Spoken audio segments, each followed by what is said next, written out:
Alright guys, good morning. We've found a moment to get a bit of a talk about Andrew's new fit out. I'll let him explain. He had a vision, he came to me and kind of gave, me and Marty should I say, gave us an idea of what he wanted. So yeah, so originally it was all around the canopy.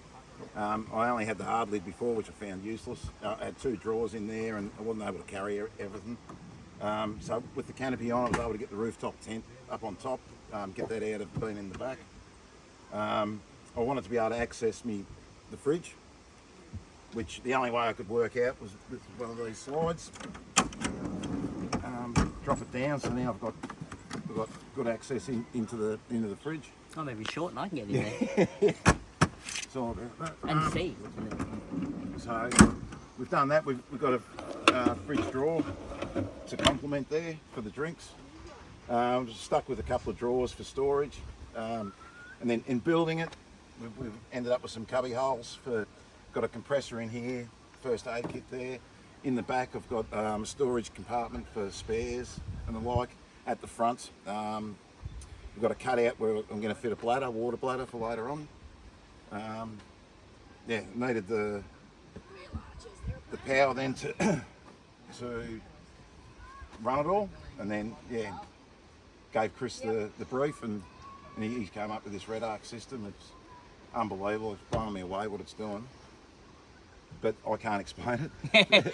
Well, so Andrew had an idea with what he wanted from functionality point of view, but from an electrical point of view, I noticed he was struggling. Like there was days there we were out camping in the last couple of years where he's plugging in his fridge in the back seat to his battery through an Anderson plug. It was just a bit of a nightmare, and I'd watch him every morning. It'd just be a painful process. Not to mention the couple of times we actually had a flat battery.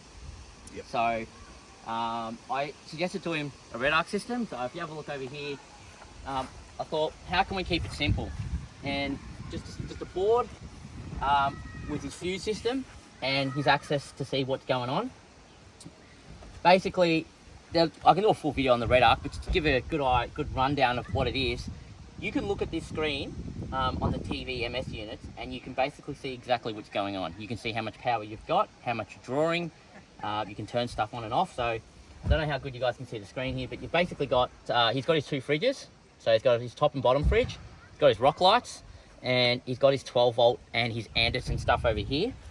And I thought, well, he's got a CPAP, is it? Is that right? Yeah, CPAP. Yeah, CPAP. So he's got a CPAP, and it actually fits right in here where he can charge. So he can just chuck it in here while he's forward driving, and it'll charge away. He's got his 240 up in here, and his 2 Andersons.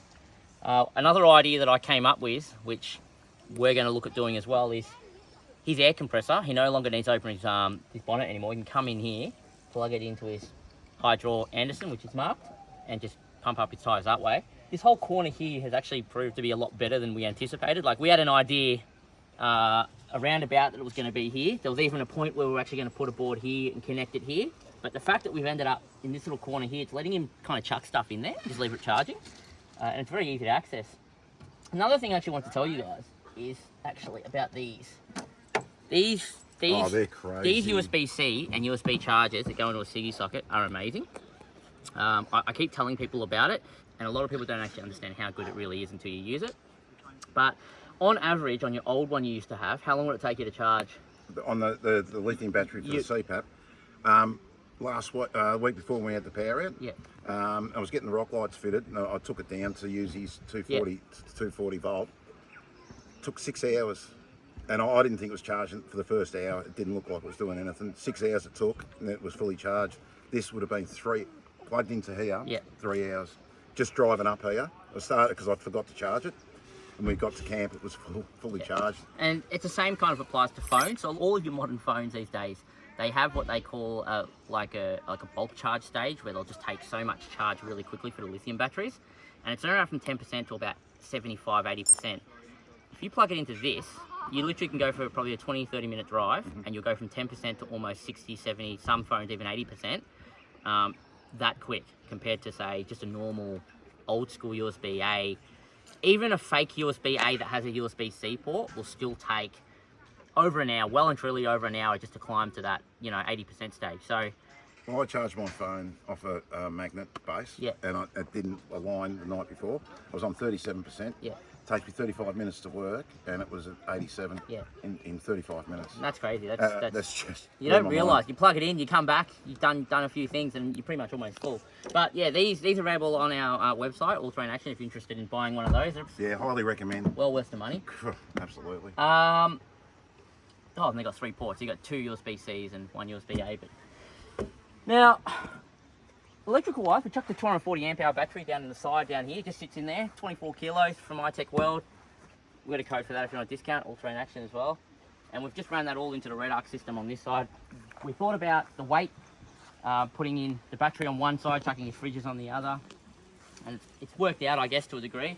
Our only, well, Andrew's only issue right now is probably his GVM, so he's looking at a GVM upgrade in the very, very, very near future. If you have any questions about the Redarc, I can answer them below, and I'll probably do a proper video about exactly how the Redarc system works when I can get some downtime, and after probably Andrew's used it a bit, because there'll be a couple of features that that actually interest a couple of people, I think, when it comes down to technicality. Well, the thing there was yesterday. What was it? An hour's driving to. Yeah, yeah. I mean, I was just showing Andrew yesterday. You can basically go and have a look, like your state of charge. So basically, you go into a window and you can go through each hour to see how much your state of charge is. So you might arrive at camp at say 4 o'clock in the afternoon, and then you want to see, oh, okay, I'm at 100% because I've just got into camp. You use it over the night and you'll see how much it drops down, whether it's 1 or 2% per hour. And then in the day when you go full driving again, you can actually see, well, in Andrew's case yesterday, he drove around, in the first hour, he went from 89% to 100%. So this is a standard 30 amp charging system.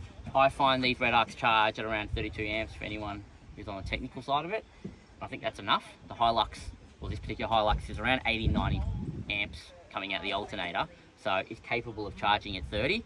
I would say if you look at some of the other systems that are out there, there's 50 amp systems, there's a new 100 amp Redarc system. They might be all and well full, like really fast rate charging, but it all comes down to whether or not your car can output that power. And a lot of them standard won't be able to. I know the Hilux has a 220 amp upgrade that you can get for the alternator, but why would you go spend another, $1,500 when 30 amps an hour charging, I think, is very reasonable unless you're running some seriously heavy drawing gear. And in his case, the only reason he got a big battery is because I was talking to him about his solar. We're looking at doing Simpson Desert next year, and you were thinking of chucking a solar array up on this side of his roof rack, but one of the bigger problems is going to be his fuel storage, like his long range fuel. So instead, bigger battery, which is costing him an extra $800, and we worked out he could probably stay here set up with the way he uses it for probably 4 or 5 days, I reckon, given how it looks now, especially if he's driving every day. Like, you'd never need to worry about charge, but stationary, yeah, I reckon you get 3 or 4 days easily, comfortably. And there's another good feature that I've found with the Redarc system that some people may have had trouble with if you've done your 12 volt before. You don't actually need to have a accessories trigger wire, so it will actually auto pull the car every so often to check if the alternator is running. And if you've got a smart alternator, what it'll actually do is it'll draw a little bit to try and trick the smart alternator system, and if the alternator then kicks on, it then starts pulling the draw. So if anyone who's doing an install and has gone, oh, I've got a new car, I've got a modern car, I need a trigger wire, it's not true with these Redarc systems. You literally run your positive and negative down to your charge unit, and it does the rest all on its own. There's nothing else you need to run. It's got plenty of smarts for that. And I was actually quite surprised how well it works. So I reckon 10 to 20 seconds after he starts his car, it pulls it and then starts doing a full charge at about 32 amps. So they're more than happy with it, mate. It's come up an absolute throw. They are pricey though, guys. Like, Redarc is, yeah, it's probably up in the premium. These kits cost anywhere from around $2,800 to $3,200 to buy, just the equipment. And generally fitting out a system like this, you're looking at about $2,000 to $3,000. So depending on the complexity of how the wiring needs to be. So that's something you need to keep in mind. But other than that, GVM upgrade, I reckon he's ready to just do his 4-wheel-drive touring and not have to worry about his 12 volt anymore, or his 240. No, it's absolutely. I'm wrapped. I've come away this weekend. No ice. First time.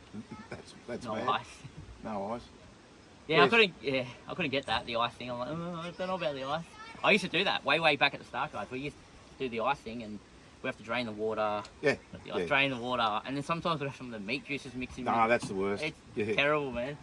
They say, oh, 7 days the ice will last. No way. Bullshit. No, because you open it and stuff like that, it just doesn't work. This is the other thing too. I actually not remember before. This is a King's slide fridge. I know Andrew's made sure that we can't tell that it's a King's one. But this slide fridge, I got one from the T-Van, and I like it's perfect for cans. Like cans fit in here perfectly, and it's even got spaces so you can actually space stuff out. So far, I've only used mine for about 6 months. Andrew's only had this in a couple of weeks, but it proved to be quite a good drinks fridge. The only problem with these fridges, maximum -10, which makes them a non-food standard fridge. So if you don't understand what that is, have a bit of a Google. It just basically means they're not designed to keep food maintained, where these other bigger fridges are. But no, chilled down, like cans are nice and icy, so yeah. I was worried about the insulation, thinking, keeps them cold. But they're good. You get a nice cold can out of them. No, absolutely. Where did Canopy come from again? Max Liner. They're in Epping. Oh, they've got distributors, but yeah. I went to Epping for that. Yeah. I do like it because here's like this simplicity to this boat. Yep. He just comes around this corner. He's got three buttons. So he's got his side, this side, his back, and his rear side, and they just pop open just like that. The actual construction of this, nothing hits. And that, I'm going to be honest, that wasn't planned. That actually worked out that way. We're quite worried how everything would line up when he put his bushwhacker on. And the gap, guys, like if you come look in this corner here, it's literally a perfect square gap in this corner where the rooftop meets his brackets. And then we thought, oh, is this going to hit? But then this stops perfectly. So those are the things that you sometimes can't plan. You get lucky. Yeah, sometimes you can't plan it. Sometimes you get lucky, sometimes you don't. And when you have issues like this, you can adjust brackets and move stuff around. But in our case, it will literally put together and just work. So anyway, we'll see how Andrew's GVM upgrade goes. He doesn't know where he's getting it yet. He's got a few options, but yeah. I think speaking to Martin, he's talking petters. I still put the rock sliders on. What else? I was talking to Steve about a long range fuel tank. So I think if I do that first, get all that in, and then get the GVM. I certainly felt different on the track to what it was. I don't know if it was the top heaviness or... I know I contacted a hell of a lot on the bash plate. I reckon it's the canopy plus all this weight, because this is new as well. It's the rack on here as well. That's just contributed to a massive weight. Yep. I remember you had the 2 drawers in and all your other stuff on top, so I'm thinking, how much more weight have we really added on top of what you already had? Yeah. So I don't really see it. All it is, like, that's a much heavier awning than I used to have. This I didn't have, but then I did have the hard lid. Yeah. But we have added weight, but it certainly felt it, although didn't contact as much as what I thought I would. Okay. Yesterday, more so on the front, which surprised me. I was expecting to bottom out in the back, but yeah, okay. I only lost 1 mud flap yesterday, which is good. You didn't lose it. We found it. You picked it up for me. I saw it on the track and I just thought to myself, there's only one person that's been here with a Hilux mud flap. So. It's good. Happy days. Yeah, bring on Simpson, mate. Yeah, that would be a good one, guys. That's the hardest direction. So we're going east to west, all along the French line. So that'll be no vans. We've decided. We just don't think it's going to happen.